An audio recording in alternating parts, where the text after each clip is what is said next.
राम राम रे भाई लोगों आज आपने छोरा मारवी सेट पर आज यानी सक्सेस ने बुलाया जापा जिन्हें बच्चों बच्चों जाने थे जो आपने चोमू का एसडीएम श्री अभिषेक जी सुराणा जी हमारे बीच में आ चुके हैं।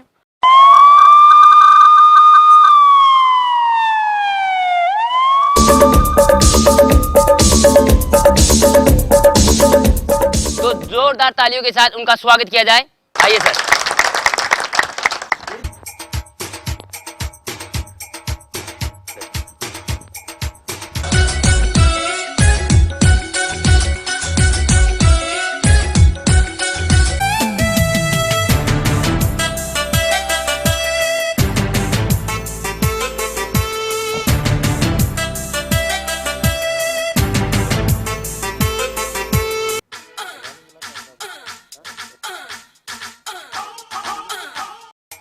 दूर से देखा तो अभिषेक जी सर नजर आते हैं, दूर से देखा तो अभिषेक जी सर नजर आते हैं और पास जाके देखा तो भी अभिषेक जी सर नजर आते हैं।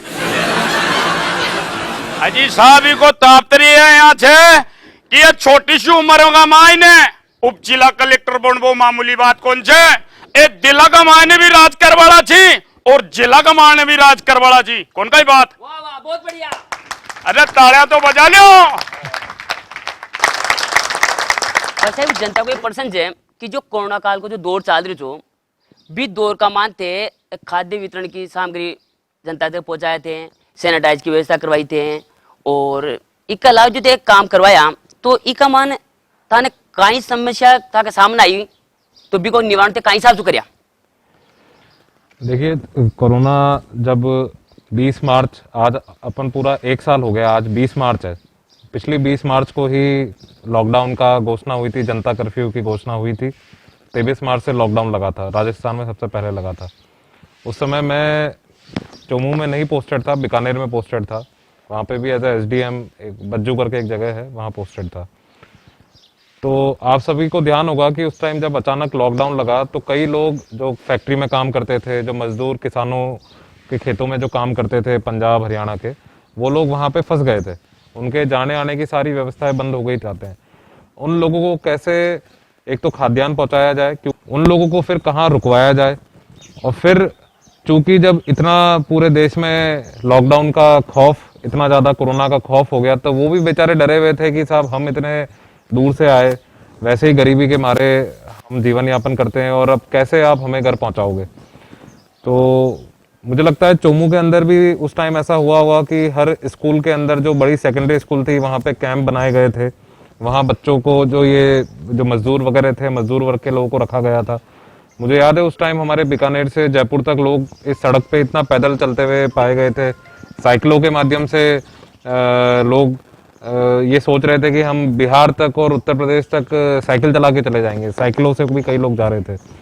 तो एक बहुत ही मुझे लगता है कि मानवीय त्रासदी थी और जिसको हमने पूरे प्रशासन ने, पुलिस ने और सबसे ज़्यादा जो हमारी जो आम जनता ने जितना सहयोग किया, हर जगह उनके खाने पीने की व्यवस्था, उनके रहने करने की व्यवस्था, क्योंकि ऐसा तो नहीं था कि उसके लिए कोई अलग फंड था, लेकिन समस्त भामाशाहों ने, दानवीरों ने पूरे राजस्थान में इन लोगों का जो कि हमारे नहीं थे, जो कि कहीं और के थे, उनका सहयोग किया ताकि वो लोग अगर यहाँ से जा भी रहे हैं तो कम से कम ये सोच के ना जाए कि इन लोगों ने हमारा ख्याल नहीं किया। हमने पूरा उनका मुसीबत के टाइम भी उनका पूरा सहयोग किया और यही समस्या मुझे लगता है सबसे बड़ी हमने फेस करी। दूसरी जो सबसे इम्पोर्टेंट जो चीज़ थी वो था कोरोना स्वयं एक बहुत ही घातक बीमारी है। जब नया नया आया था तो किसी को पता नहीं था कि इसका इलाज क्या है, इससे क्या होता है। तो जब भी आपको भी याद होगा जब कोई एक कोरोना का मरीज भी मिलता था तो उसके निकट आने वाले पिछले 14 दिनों में जितने लोग होते थे 50, 60, 70 उन सबको पकड़ के वो बंद कर देते थे कि भाई तुम लोग घरों में रहोगे। तो वो भी एक नई चीज़ थी जो बहुत जल्दी से सबको सीखनी पड़ी, सबको आदत डालनी पड़ी कि अगर कोई कोरोना का पेशेंट है तो भाई अपने को आइसोलेशन में रहना है, लोगों से बात नहीं करनी है। और तीसरी जो चीज़ जो सबसे बड़ा चैलेंज था वो ये था कि ये जो हमने मास्क लगा रखा है, अपने को कभी किसी को मास्क लगाने की आदत नहीं थी। कभी मैंने तो सोचा भी नहीं था कि हम ऐसे मास्क लगा के कभी बैठे रहेंगे। लेकिन ये जो मास्क की जो बात थी, मास्क लगाना, हाथ धोना, हर मतलब उस टाइम ये कहा गया था कि भाई जब भी आप हाथ तो मिलाना ही नहीं है, राम राम करना है और तुरंत हाथ धोने हैं। बिल्कुल। हैंड वॉश और वो सैनिटाइजर, एक ये नया शब्द हम सब ने सीखा, सैनिटाइजर। ये जो बोतल पड़ी हुई है शीशी जो छोटी सी, कभी हमने देखा नहीं था कि सैनिटाइजर क्या भला है। हम तो हाथ धोते थे राख से और खुश रहते थे। बहुत बढ़िया साहब, बहुत बढ़िया। अब देखो आपने सामने एसडीएम साहब बैठे थे, तो था का मन में अगर कोई भी प्रश्न हुआ है तो एडीएम साहब से डायरेक्ट से प्रश्न कर सको जो, ठीक है? तो पूछो भाई। हाँ सर, मैं आपसे पूछना चाहती हूँ कि जैसे वर्तमान परिप्रेक्ष्य में हम देखें तो जैसे महिलाएं हैं, स्टूडेंट हैं, लड़कियां हैं, घर से बाहर निकलती है, काम के लिए जाती हैं, लड़कियां हैं स्टडी के लिए बाहर जाती है, तो कभी कभार क्या होता है कि वो अपने आप को अनसेफ फील करती हैं, डरती है, कतराती है। तो ऐसे क्या किया जाए कि वो निडरता से जो भी काम के लिए जाते हैं, स्टडी के लिए जाते हैं, तो बिना डरे निडर होके वो अपने घर से बाहर निकल सके, वो अपने अपने काम कर सके। देखिए, जो ये सवाल है कि जो बच्चियां और महिलाएं जब काम करने जाती है या ट्यूशन पे या स्कूल जाती है और असुरक्षित महसूस करती है, तो सबसे पहला तो इसमें हमें ये करना है कि तो एक तो अपने को सेल्फ डिफेंस की जो ट्रेनिंग है वो लेनी चाहिए। उसके दो फायदे होते हैं। एक तो ये कि आप स्वतः ही कुछ एक्शन ले सकते हो किसी ने कुछ किया तो, और दूसरा फायदा ये होता है कि आपका कॉन्फिडेंस बिल्ड हो जाता है, आप थोड़ा अपने आप को सशक्त महसूस करेंगे। दूसरा, अपने को जो अपने अधिकार हैं, जो कानून है, उसकी भी जानकारी होनी चाहिए सभी बच्चियों को, सभी को, कि भाई क्या चीज़ गलत है और क्या चीज़ सही है। कई बार क्या होता है, अपन ग्रामीण परिवेश में है, हम कई चीज़ों को टॉलरेट कर देते हैं। टॉलरेट नहीं करना है। अपने अधिकारों के बारे में, अपने राइट्स के बारे में हमें पता होना चाहिए। कानून क्या कहता है, कानून में क्या लिखा है। अभी 2013 में जब 2012 में जब निर्भया कांड हुआ था, उसके बाद 2013 के अंदर जो कानून में बदलाव किए गए वो इतने स्ट्रिक्ट कर दिए गए हैं कि कोई मतलब आपका पीछा भी करता है सड़क पे, कोई आपको मतलब सीटी बजाता है, ऐसी चीजें भी करता है, तो वो भी एक कानूनन अपराध है। बहुत बढ़िया साहब, बहुत बढ़िया। तो पूछो भाई। नमस्ते सर, मेरा नाम है महेश बरमुंडा और पिछले 10 साल से ज्ञान किड्स अकेडमी कालाडेरा में संचालित कर रहा हूँ। प्रश्न ये है, पिछले 15 साल से मेरे मन में चला आ रहा है, लेकिन उस प्रश्न को थोड़ा सा परिवर्तन कर दिया गया है। जब मैं पहले पढ़ता था तो खुद भी ये सोचता था कि प्रशासनिक सेवा में जाया जाए, लेकिन ऐसा मौका नहीं मिला। लेकिन आज जो मैं सर के सामने जो प्रश्न कर रहा हूँ वो एक पिता की हैसियत से कर रहा हूँ। आज मेरे भी एक बेटा है जो कक्षा 4 में पढ़ता है। आप IAS 2018 में 10वीं रैंक में थे और आप शोभा बने अपने परिवार की, समाज की और एक युवा वर्ग की। तो सर एक प्रश्न मैं रख रहा हूँ कि आपके IAS बनने में आपके पिता की क्या अहम भूमिका रही। ये मैं ही नहीं, शायद यहाँ बेटे सभी पिता ये जानना चाह रहे हैं। तो पिताजी का तो सबसे अहम रोल रहा। तो ऐसे मेरे साथ भी यही हुआ कि बचपन से पिताजी मेरे लेक्चरर थे, तो उनको देख के घर में थोड़ा पढ़ाई का माहौल तो था ही शुरू से। तो पढ़ाई, किताबें होती थी, तो जब छोटे थे तब ये पता नहीं था कि किताबें मतलब इतनी सारी किताबें, क्योंकि पतली पतली किताबें होती थी जब हम 4th 5th में होते थे तब। तो जब जैसे आप बता रहे हो आपका बच्चा 4th में है, हमें उस टाइम समझ नहीं आता था कि पिताजी इतनी मोटी मोटी किताबें लेके क्या पता नहीं कर रहे हैं, रिसर्च कर रहे हैं। फिर धीरे धीरे जब बड़े हुए तब पता चला कि अच्छा ये तो मतलब जैसे पिताजी फिजिक्स के लेक्चरर थे, तो अपने आप मेरा इंटरेस्ट भी फिजिक्स में जागृत हुआ। अपने आप फिर हमने थोड़ा पढ़ाई करने की कोशिश करी। फिर मैंने इंजीनियरिंग करी पहले IIT दिल्ली से, और इंजीनियरिंग करने के बाद फिर मुझे लगा कि कुछ करना चाहिए। तो मैंने अपनी खुद के कहीं पहले नौकरी करी, फिर खुद की कंपनी खोली। उसके बाद मैंने सोचा कि नहीं यार, मुझे तो हिंदुस्तान में जाके और प्रशासनिक सेवा में जाना चाहिए। अब इन सब में मेरे पिताजी ने कभी मेरे को कुछ भी काम करने से, कोई भी स्टेप लेने से कभी एक तो रोका नहीं। भाई उन्होंने मेरे को पूरी आज़ादी सबसे पहले तो दे दी कि भैया तेरे को जो करना हो तू कर। वो ये आज़ादी इसलिए दे पाए क्योंकि उनको पूरा विश्वास था मेरे कॉन्फिडेंस पे, मेरी मेहनत पे, मेरे टैलेंट पे, कि भाई ये चलो पता नहीं IAS बने नहीं बने, कुछ तो ये कर ही लेगा, और कुछ नहीं तो ये जीवन में कहीं ना कहीं अपने पैरों पे तो खड़ा हो ही जाएगा। तो जो भी पिता है, एक तो उनको अपने बच्चों को पूरा, एक तो उन पे कॉन्फिडेंस होना चाहिए। उनको भी ये समझना चाहिए, बच्चों को भी, कि कुछ लिमिटेशंस होती है।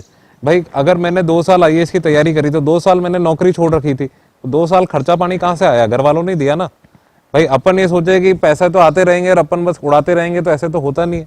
तो ये दोनों चीजें साथ में चलती है। घर वालों को भी अपनी इच्छाएं उन पे नहीं थोपनी चाहिए, और बच्चों को भी ऐसा नहीं है कि पूरी आज़ादी का मतलब मिसयूज करते हुए घर वालों पे एक भार की तरह हो जाए। तो ये एक बराबर बैलेंस बन के चलता है, और ये बैलेंस के साथ ही अगर अपन काम करें जीवन में तो सब सक्सेसफुल होते हैं।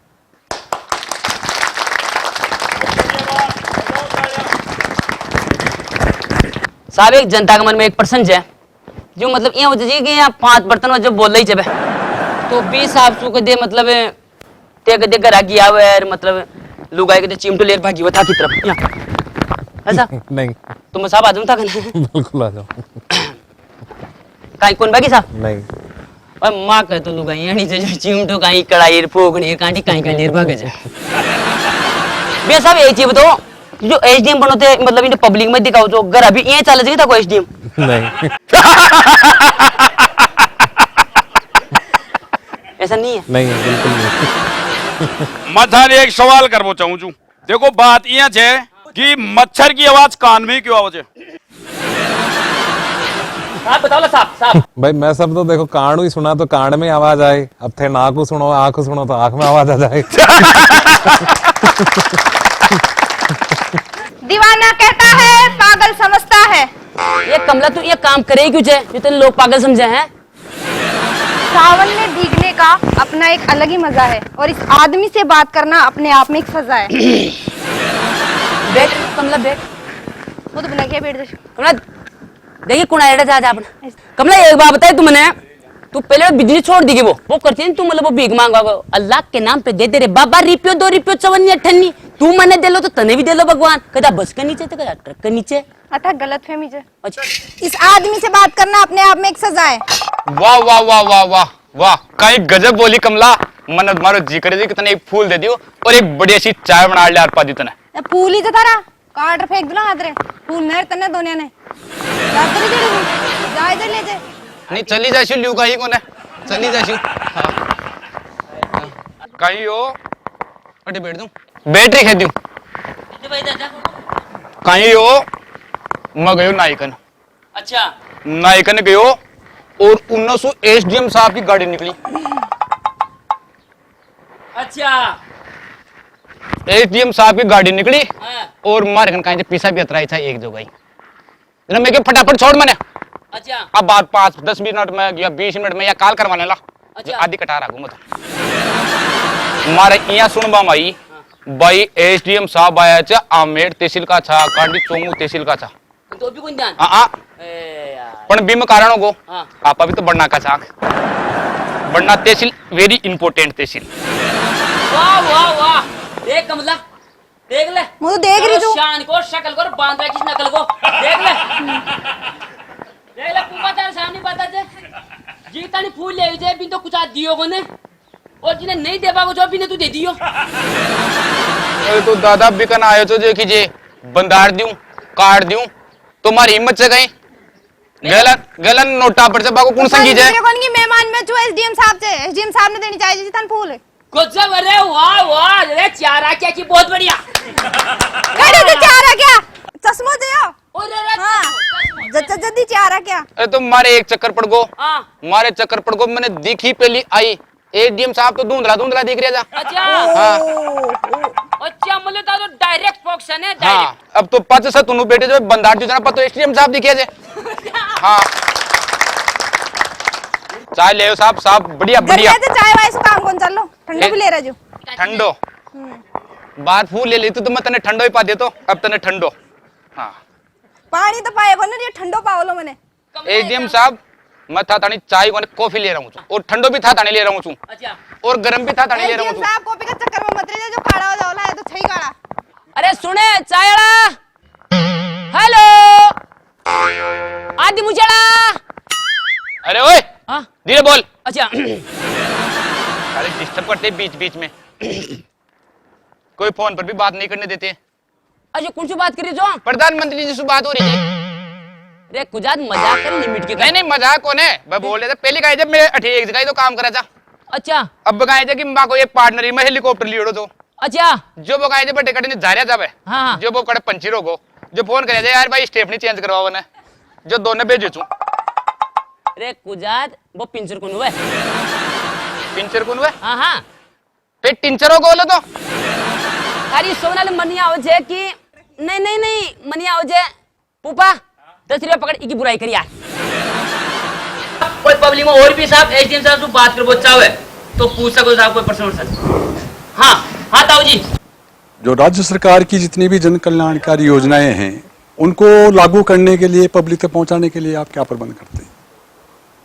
देखिए, ये जो सवाल है, कोरोना का जो एक दौर भी गुजरा है उसके बाद ये और महत्वपूर्ण हो जाता है, क्योंकि कोरोना के टाइम एक तरह से सब कुछ ठहर सा गया था, तो उसके बाद पुनः लोगों को प्रशासन से जोड़ना और जिन सुविधाओं का, जिन योजनाओं का उन्हें लाभ मिलना है उन्हें फिर से जोड़ना एक बहुत बड़ा चैलेंज है। तो अभी हम लोगों ने जैसे हम ये प्रयासरत हैं कि हमने जो चोमू उपखंड में एक पालनहार योजना होती है, पालनहार योजना में कोई भी विधवा पेंशन, दिव्यांग पेंशन, कोई अनाथ बच्चा या किसी के कोई एक पिता की या किसी की डेथ हो गई हो, तो उन बच्चों को सरकार हर महीने 1000 रुपये देती है 6 वर्ष से ऊपर वाले बच्चों को, और 6 वर्ष से कम वाले बच्चों को 500 रुपये पर मंथ देती है। तो हमने उसके पंचायतवार कैंप लगा के और नगर पालिका में कैंप लगा के तकरीबन 150 से 200 बच्चों को तो उसमें जोड़ा है। उसी प्रकार से अभी रिसेंटली हमने नगर पालिका क्षेत्र में भी जो आयुष्मान भारत योजना है उसमें जो जनाधार कार्ड की सीडिंग करा के तकरीबन 13,000 लोगों को आयुष्मान भारत योजना के अंदर लाभ दिलाने के लिए, जो कि अभी 1 अप्रैल से अब शुरू होने वाली है। तो चोमू नगर पालिका में पूरे राजस्थान में सबसे पहले हमने वहाँ प्रयास करके उसको करने की कोशिश करी है, ताकि हमारे तकरीबन 3,500 परिवार और 13,000 लोग 5 लाख रुपए जो बीमा जिसमें मिलने वाला है, जो माननीय मुख्यमंत्री जी ने घोषणा करी थी, तो उनको वो लाभ मिले। और भी हमारा ये प्रयास है कि जैसे जैसे योजनाएं आती हैं, जैसे पेंशन की योजना है, वृद्ध पेंशन होती है, विधवा पेंशन होती है, प्रधानमंत्री किसान सम्मान निधि है जिसके माध्यम से हर किसान को साल में 3 किस्तों में 2-2 हज़ार रुपये मिलते हैं, मतलब 6,000 रुपये टोटल मिलते हैं। जाहोता में जो पूरे गांव का एक प्लान बना के और जो कचरा निस्तारण और जो solid and liquid waste management का जो काम हुआ है, तो वैसा काम हम पूरे सभी पंचायतों में कराने को प्रयासरत हैं। तो आने वाले 1-2 सालों में उसमें भी काफ़ी काम होने वाला है।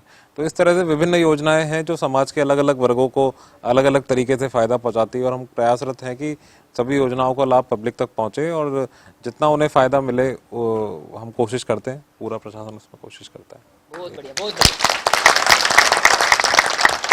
गोरी गोरी गोरी बरौदू करना पानी रे आवी जा तू ओरी मन लागे तू डटे, मारा सामान मारी बेटी की बुराई कर रहे थे। हाँ? ले 10 रुपया और ले और कर ला। शर्मा जी ये भी ले लीजिए, लेकिन बुराई तो करो। अजय किसान बुराई और करो भाई। हाँ मजारी तुम तो। अरे वाह वाह, करो लटिया आजा।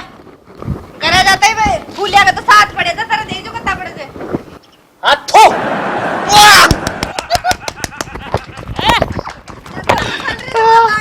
मजारी से करो। अच्छा सुनो एक बात, 2 मिनट। हाँ वहाँ तुम तारी बेटी था, कोई डाउट लाग रही थी?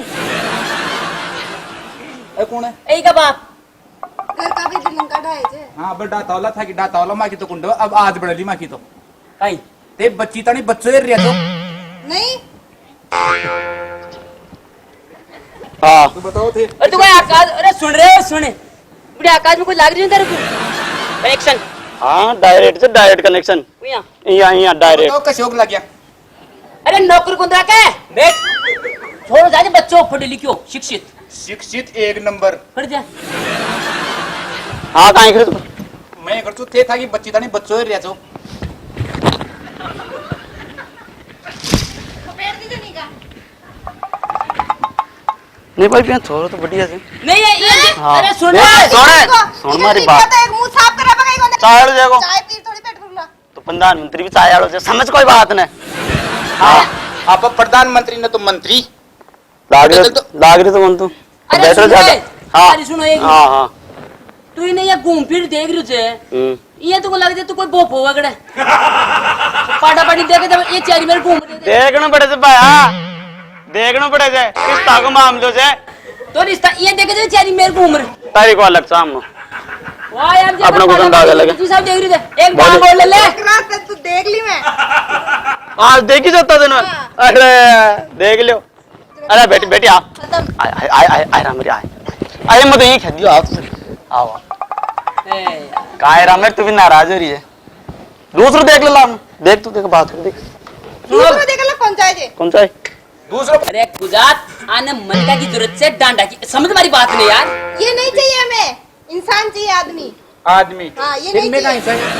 ये है ये वो तो कर पूछिए तो सुन रहे भाई रो अब और भी कोई एजीएम साहब से कोई बात कर चाहे कोई पर्सन हुए दिमाग में तो पूछ सके हाँ हाँ एसडीएम साहब देखो मारो पर्सन ये है हाँ कि मारे चलती माता में धरण सक जाए समझ रहे थे तो ई कोई इलाज मने मिले को नाल तनी काहे तो मन पूछ मत समझ नहीं को माता में धरण सक जाए माता में धरण जाए एक काम हो सके करो बताओ मारनू पाए छे बताओ माता में धरण से केड़े बिल्कुल साहब कदी कदी चक जाए कदी वापस से जाए हाँ फिर से जाए फिर खराब हो जाए कोई दिक्कत नहीं। तो काहे जगह परमानेंट कौन जगानी ए सही करनो जीवन मारना हां तो अठिया शर्मा जी अब आए मैंने देख कर लागे जे हां तो खुदा आदमी देखो पटिल है थोड़ा घूम इलाज कराना चाहिए 15 दूध खा रही सुनो वीडियो आंसर नहीं दे बारू से देखो सो बैठ जा अटना जा शीतु है अजी इलाज करवा रही जो मैं काहे करे थे इलाज पक्को इलाज विश्वास रख 1 मिनट पड़ी जा बहुत बढ़िया ये छोड़ दूसरा ग्रह पर जा ऐसे छोड़ो हाँ पकड़ ले शरीर को डिले करो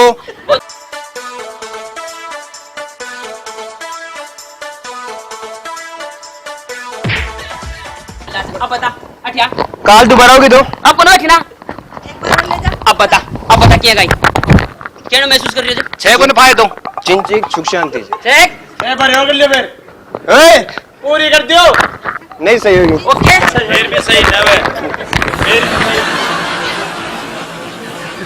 मैं तो जा रही जो भाई आओ मार दो भाई भीड़ से भाग जी हेर नो दे मेरे साथ भाग जी जा जा जा जा सही तू जा जा हेलो बैट माल पड़ी दे अरे पटक दो चेहरे सुई आगू उसमें भी आगू हाँ खत्म हो गो हैं अच्छा सिलेंडर आयो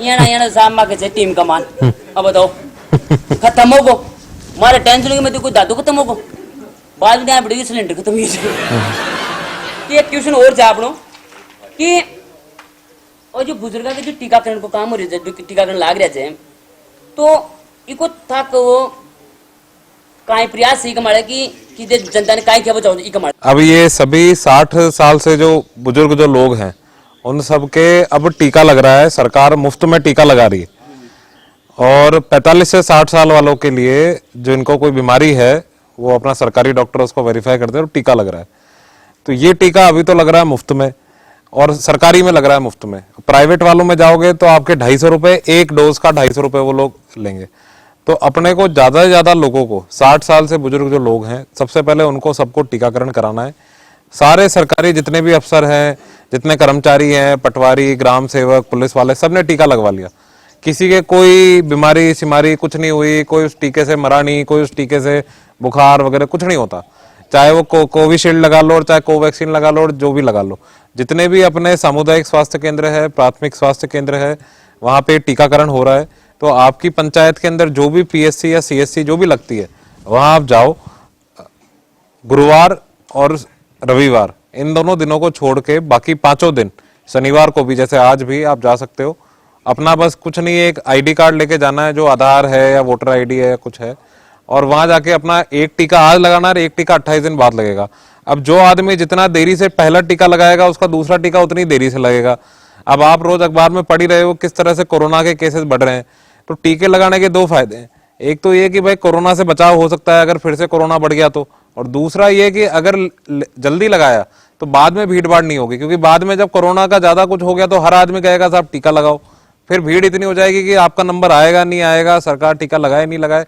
बात की बात है तो इसलिए आप सभी लोगों से मैं इस प्रोग्राम के माध्यम से विनोद जी के माध्यम से अपील करूंगा कि भाई जो अपने बुजुर्ग माता पिता दादा दादी जो भी है किसान भाई सब टीका लगा लो अपने कोई इसमें महिला पुरुष कोई डिफ्रेंशिएशन नहीं है, फ्री में टीका लग रहा है।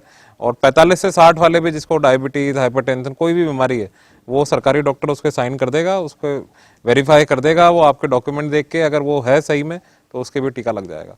तो ये काम मैं अपील करूंगा आप सभी से करवाएं, ज़्यादा से ज़्यादा लोग टीका करवाओ, तो ताकि कल को कोरोना आए तो अपना बचाव हो सके। ये बहुत बढ़िया साहब। हाँ भाई, कोई जनता में और भी कोई प्रश्न पूछ चाहे तो पूछ सको तो। अच्छा हाँ गुरु जी। मेरा नाम भंवर सिंह पूनिया है। शेखावाटी कोचिंग कालाडेरा में जो चल रही है उसका निदेशक हूँ मैं। पिछले 5 वर्ष से आपके क्षेत्र में शेखावाटी कोचिंग चल रही है, काफी युवा उससे सेलेक्ट हुए हैं। अभी राजस्थान पुलिस, दिल्ली पुलिस में भी बहुत सारे विद्यार्थी पास हुए हैं इसमें। एसटीएम साहब से एक क्वेश्चन करना चाहता हूँ कि भाई वर्तमान जो युवा पीढ़ी है, जो बहुत सारी मानसिक अवसाद के कारण से, जैसे लॉकडाउन में भी देखने को मिला कि जैसे आत्महत्या जैसी घटनाएं भी वो ज्यादा हुई हैं, चोरी डकैती में लिप्त हो जाती हैं, तो इसके लिए आप कोई विशेष संदेश युवाओं को देना चाहते हैं भाई ये नहीं करें तो इससे मतलब कि बच सके कैसे भी? बिल्कुल, बहुत बढ़िया बहुत बढ़िया। मैं कहना चाहूंगा कि जो डिप्रेशन है, जो मानसिक अवसाद है, ये एक बहुत गंभीर बीमारी है जिसका इलाज है। ऐसा नहीं है कि जिसका इलाज नहीं है कि भाई कोई डिप्रेशन में चला गया तो बस उसका परमानेंट ही मतलब वो तो अब उसका कुछ नहीं हो सकता, ऐसा कुछ नहीं है। इसके लिए आपको क्या 2-3 चीजें करनी चाहिए। एक तो जो भी कंपटीशन की तैयारी करता है उसको सुबह सुबह आधे से घंटे से लेके 1 घंटे तक कुछ ना कुछ फिजिकल एक्टिविटी करनी चाहिए, जैसे योगा कर लो, दौड़ भाग कर लो, रनिंग कर लो। उससे क्या होता है, एक पॉजिटिव एनर्जी आती है, पूरा दिन आपका एक अच्छे से जाता है। दूसरा आपको प्रयास करना चाहिए कि शाम को या सुबह जब ये आप कर रहे हो योगा वगैरह, तो कम से कम आधा घंटा निकाल के मेडिटेशन करो। मेडिटेशन का मतलब होता है आंख बंद करके कुछ नहीं, भगवान का ध्यान लगाना और कुछ नहीं करना। भाई जिस भी भगवान को मानते हो आप, जो भी आपके आराध्य देव है, जो भी है, बैठ के और कुछ नहीं करना, उनका ध्यान लगाओ। उससे क्या होता है, आदमी को थोड़ी शांति मिलती है, आदमी थोड़ा फोकस करता है, तो उसके अंदर पॉजिटिव एनर्जी का भी संचार होता है।